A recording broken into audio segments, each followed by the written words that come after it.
저는 해군 헌병대에서 군생활을 했는데요. 해군은 보통 훈련기간이 2달입니다. 기초훈련소의 후반기 교육 중 드디어 기다리던 전화를 할 수 있는 시간이 왔고, 저는 부모님 대신에 당시 4년째 교제 중이었던 여자친구에게 전화를 걸었습니다.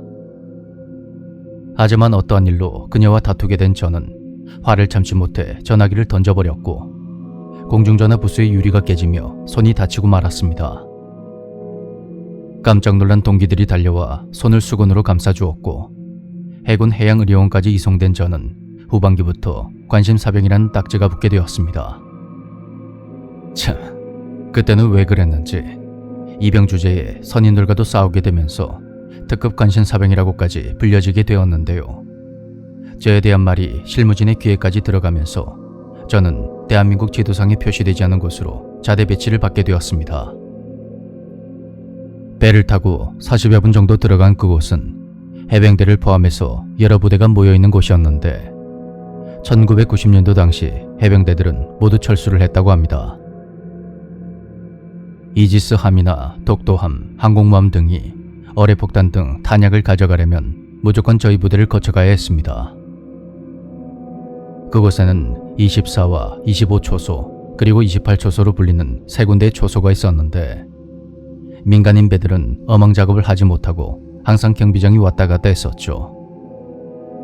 문제는 이 세 개의 초소들에 각각 특이한 점이 있었다는 것인데, 우선 24초소는 길이 아주 험한 산의 위쪽에 있었고, 해병대가 근무했다는 25초소는 과거에 자살 사고가 있어서 해산을 하게 된 곳이라고 합니다. 28초소 역시 모수병이 스스로 목숨을 끊는 사고가 있었다고 하는데, 제가 투입되었을 당시에 부대 분위기가 장난이 아니었습니다. 소위 증거길이 막혀버렸다는 그런 말까지 나왔던 대대장은 독이 오를 대로 올라서 병사들에게 말도 안 되는 작업을 지시하곤 했습니다. 당시 이병 막내였던 저는 날이 저물면 어둡고 을씨년스러운 산길을 지나 전봇대의 조명을 켜야 했는데, 길의 양옆으로 대나무 숲이 있었고 폐쇄된 초소도 하나가 있었습니다. 그걸 보기 싫어서 무조건 정면만 보고 다녔던 그런 기억이 나는군요. 보통은 만약의 상황을 대비해서 2인 1조로 움직이는데, 그날은 선임이었던 백병장이 조명 하나를 탁 켜더니 나머지는 저 혼자 가서 켜고 오라고 하는 겁니다. 그날은 하필 육지 근무라고 해서 새벽 4시 반에 근무 투입 후 8시에 복귀하면 쉴 틈도 없이 대나무를 치는 작업을 해야 하는 그런 날이었습니다. 게다가 자살 사건이 있었던 25초소로 육지 근무를 해야 했으니 안 그래도 피곤해 죽겠는데 정말 짜증이 이만저만 아니었습니다. 그래도 뭐 별 수 있겠습니까? 속된 말로 까라면 까야죠. 저는 속으로 마구 짜증을 내며 터벅터벅 가로등을 향해 가서 조명을 켰습니다. 그때는 군화 대신에 활동화라고 부르는 운동화를 착용했습니다. 그런데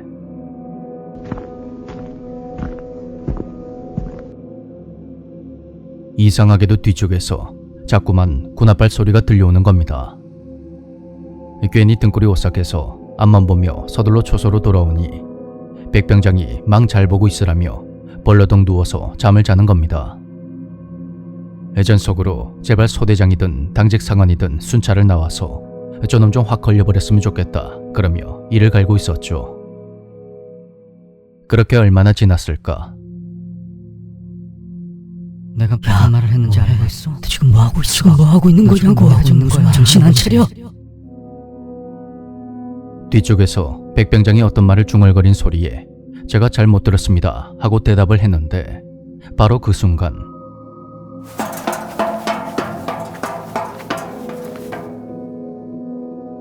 누군가 초소의 철제 계단을 마구 올라오는 소리가 들리는 겁니다. 저는 누가 올라온다며 바로 백병장을 깨웠고, 그는 그제서야 정신을 차리며 바닥에 펼쳐놓은 총과 철모를 줍더니 저에게 욕설을 하면서 졸았냐고 대뜸 화를 냈습니다. 그 말에 제가 당황하자 백병장이 피식 웃더니 저에게 이런 말을 하더군요. 야, 니 이 초소 1층에 안 가봤지? 거기서 사람 죽었다. 1층에 아직 주방 시설이랑 다 있을걸? 여기는 간부도 아예 없으니까 후임이 오만 잡일 다 하고 경계 근무도 혼자 투입되고 만약에 소대장 뜨고 그래도 잠깐 화장실 갔다고 둘러대라 하면 망고 땡인 거지. 그러다가 선임의 얼차례와 구타에 못 이긴 어떤 이병이 그 허리 조이는 끈을 풀어서 목매단 거 아이가. 그렇게 한을 품고 죽은 병사들이 아직도 자기가 죽은지도 모르고 초소를 왔다 갔다 한다 하더라고. 실제로 본 사람도 한둘이 아니다. 그 이야기를 듣는데 정말 온몸에 소름이 돋으면서 머릿속이 하얘지더군요. 다행이라고 해야 할지 모르겠지만 정작 저는 어떤 형체는 보지 못하고 대신 소리는 분명히 들었습니다. 군홧발로 초소의 철제 계단을 마구 뛰어 올라오는 그 소리를 말입니다.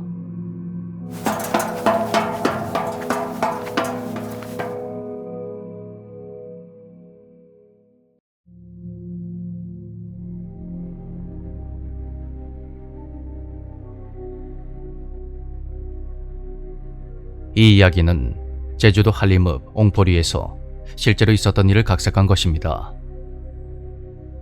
제2차 세계대전은 1939년부터 무려 6년 동안 이어진 전쟁으로 유럽과 아시아 그리고 북아프리카와 태평양 등지에서 벌어지게 됩니다. 독일, 이탈리아, 일본을 중심으로 한 주축국과 영국, 프랑스, 미국, 소련 등을 중심으로 한 연합국 사이에 벌어진 전쟁은 인류 역사상 가장 큰 인명피해를 남겼죠. 어릴 때부터 쭉 제주도의 협재라는 곳에서 살았던 할머니는 당시 바다 앞에 있는 비양도라는 섬 앞으로 지나가던 일본군 전함을 보게 되었는데 할머니는 태어나서 그렇게 큰 배는 처음 봤다고 했습니다.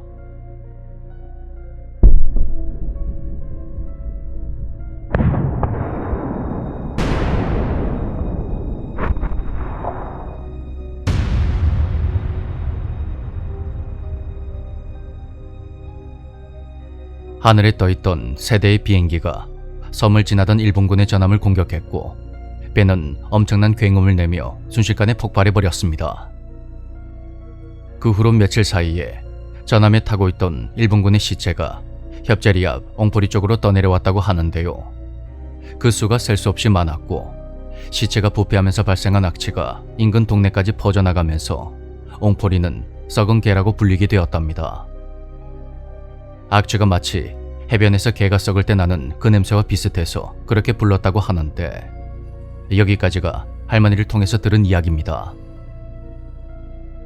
그렇게 시간이 흐르고 흘러 저희 아버지가 태어났고 아버지가 고등학교에 다녔을 때였는데요.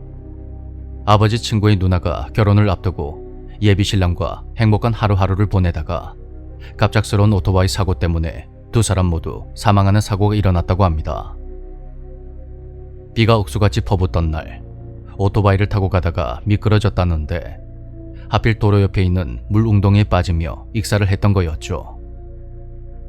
상식적으로 쉽게 납득하기 어려운 사고였던 것만은 분명해 보입니다.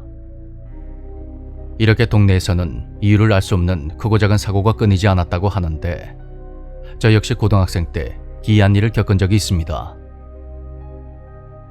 당시 학교를 마치고 새벽까지 아르바이트를 했던 저는 문제의 그날도 평소대로 일을 마친 후 운동 삼아 집까지 걸어가고 있었습니다. 보통은 걸어서 15분 정도 걸리는 그 길이 그날따라 유독 너무 멀게 느껴지더군요. 평소보다 훨씬 더 피곤하고 몸이 무거운 느낌으로 집으로 향했고 문득 정신을 차려보니 주변이 온통 어두컴컴한 것입니다. 알고 보니 제가 집으로 간 게 아니라 근처의 바닷가 물속으로 걸어 들어가고 있었던 것입니다. 바닷물은 이미 허리까지 차 있었고 그것을 깨달은 순간 너무 무섭고 소름이 돋아서 그 길로 밖으로 뛰쳐나와 집으로 뛰어갔습니다. 나중에 할머니에게 제가 겪었던 일을 이야기했는데 할머니도 바로 며칠 전 저와 비슷한 일을 겪었다고 하는 겁니다. 동네의 바다 주변에서는 어린아이가 종종 익사하는 사고가 일어나서 도로 건너편에 아이들의 넋을 기리는 묘지까지 세워져 있습니다. 이 모든 것이 그저 우연의 일치일까요? 물론 바닷가 주변에서 흔히 일어나는 사고일 수도 있겠지만 저는 2차 대전 당시 바다에서 죽은 일본군의 원혼이 어떤 저주라도 내리는 것은 아닐까 그런 생각도 들었습니다.